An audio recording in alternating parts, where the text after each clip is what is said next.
Bismillahirrahmanirrahim. Assalamualaikum warahmatullahi wabarakatuh. Anak-anakku, untuk mendampingi modul pertemuan pertama tentang turunan fungsi aljabar, ini Ibu buatkan video pembahasan soal nomor 3 di latihan soal.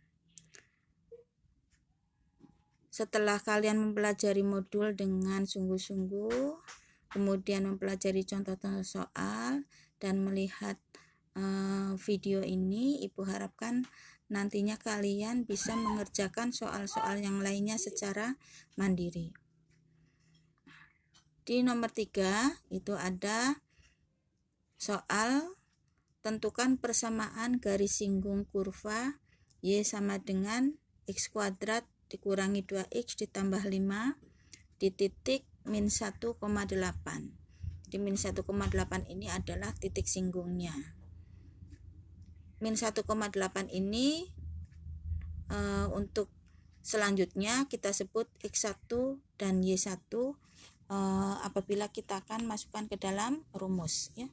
Untuk menyelesaikan soal ini kalian harus mengingat dua rumus, yaitu yang pertama rumus mencari gradien atau M sama dengan limit delta X mendekati 0 dari F dalam kurung X1 plus delta X dikurangi F dalam kurung X1 dibagi delta X. Dan rumus yang kedua yaitu rumus mencari persamaan garis singgungnya, yaitu Y min Y1 sama dengan M dalam kurung X min X1. M yang diperoleh dari rumus yang pertama ini nanti akan disubstitusikan ke dalam M pada rumus persamaan garis, ya. Nah, sekarang kita mulai menghitung satu persatu. Karena di dalam rumus ada elemen-elemen yang harus kita cari, yaitu Fx1, F dalam kurung X1 plus delta X, maka kita juga mencari dulu elemen-elemen tersebut, ya. Dalam soal sudah disebutkan bahwa persamaan kurvanya adalah Y sama dengan X kuadrat dikurangi 2X ditambah 5. Atau ditulis Fx sama dengan X kuadrat dikurangi 2X ditambah 5. Maka kita cari dulu sekarang adalah F dalam kurung X1 sama dengan F dalam kurung min 1. Dari mana kok di sini tercantum min 1? Dari X1. X1-nya dari soal, ya. Sehingga sama dengan min 1 kuadrat dikurangi 2 kali min 1 ditambah 5. Sama dengan min 1 ditambah 2 ditambah 5. Sama dengan 8, ya. Nah,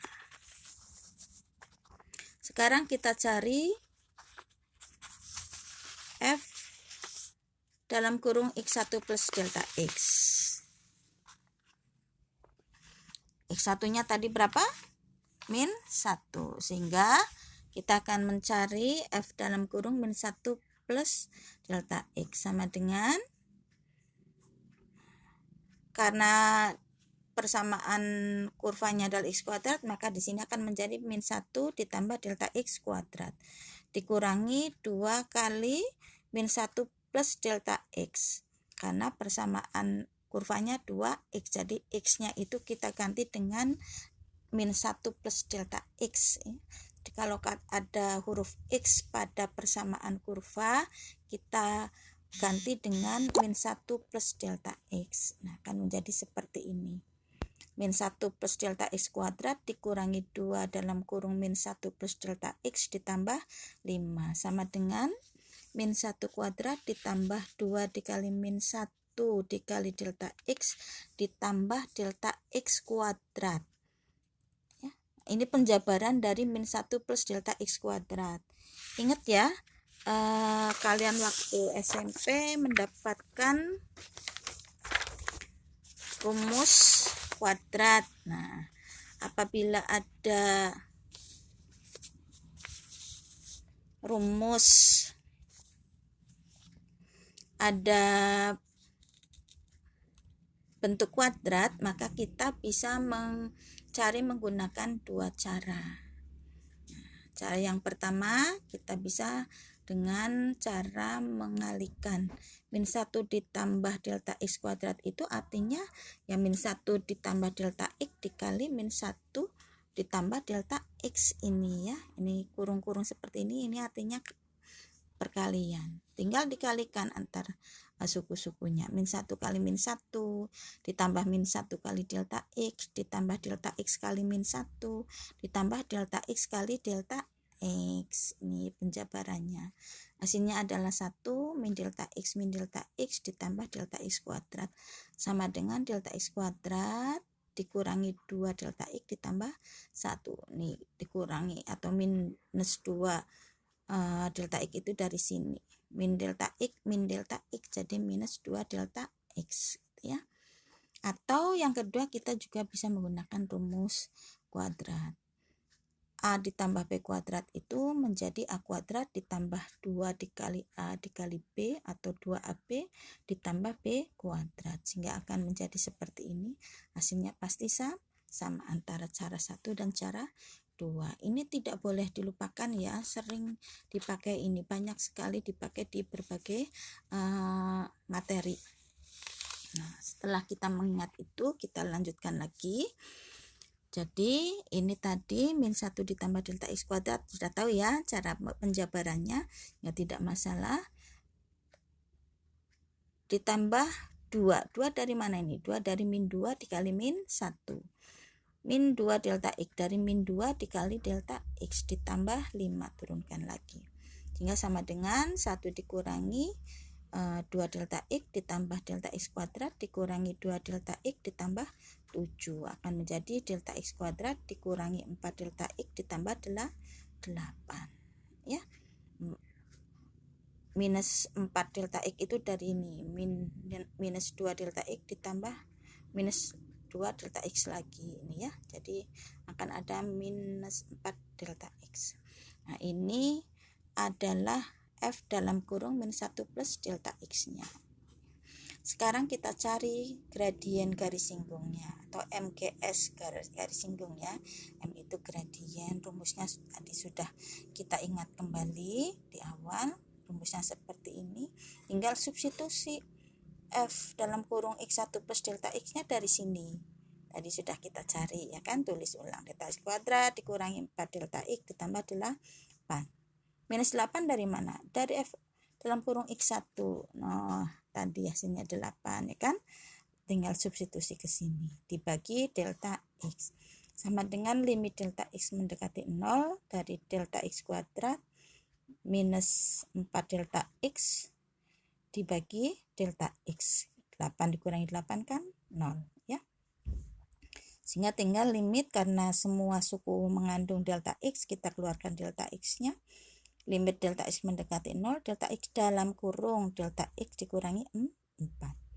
Jadi ini sama sebetulnya dengan delta X kuadrat dikurangi 4 delta X, hanya berubah bentuknya saja. Sehingga pembilang dan penyebut adalah delta X bisa kita bagi. Delta X dibagi delta X hasilnya 1.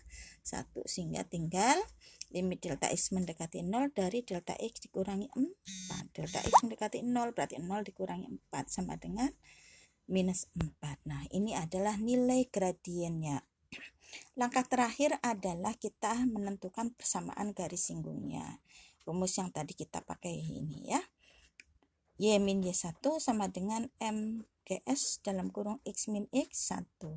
Y min 8. Ingat ini 8-nya tadi dari soal min 1,8 tadi ya. Jadi Y min 8 sama dengan min 4. Ini dari tadi yang M kita cari dalam kurung X dikurangi X1 nya juga dari soal titik singgung tadi ya. Y min 8 sama dengan min 4 dalam kurung X plus 1. Minus ketemu minus ya, jadi plus nih. Y sama dengan min 4 dalam kurung X plus 1 plus 8. Plus 8 ini diperoleh dari dipindah ruas dari kiri min tanda negatif pindah ke kanan jadi tandanya positif. Sama dengan min 4X dikurangi 4 ditambah 8 sama dengan min 4x ditambah 4. Nah, inilah persamaan garis singgungnya. Jadi persamaan garis singgungnya adalah Y sama dengan min 4x ditambah 4. Atau bisa ditulis juga dalam bentuk lain, yaitu Y ditambah 4x dikurangi 4 sama dengan 0, ya. Dengan memindahkan ruas kanan semuanya ke dalam ruas kiri sehingga ruas kanan menjadi 0. Begitu. Bagaimana? Nah, tidak terlalu sulit ya. Jangan mudah putus asa, semangat, pantang menyerah ya. Terus dipelajari, bila perlu berulang-ulang, dicoba, dikerjakan dan seterusnya sehingga kalian bisa mengerjakan soal-soal yang berkaitan dengan turunan fungsi aljabar ini dengan baik. Demikian saja. Kalau ada pertanyaan nanti dilanjut diskusi di WA Group. Billahi taufiq wal hidayah. Wassalamualaikum warahmatullahi wabarakatuh.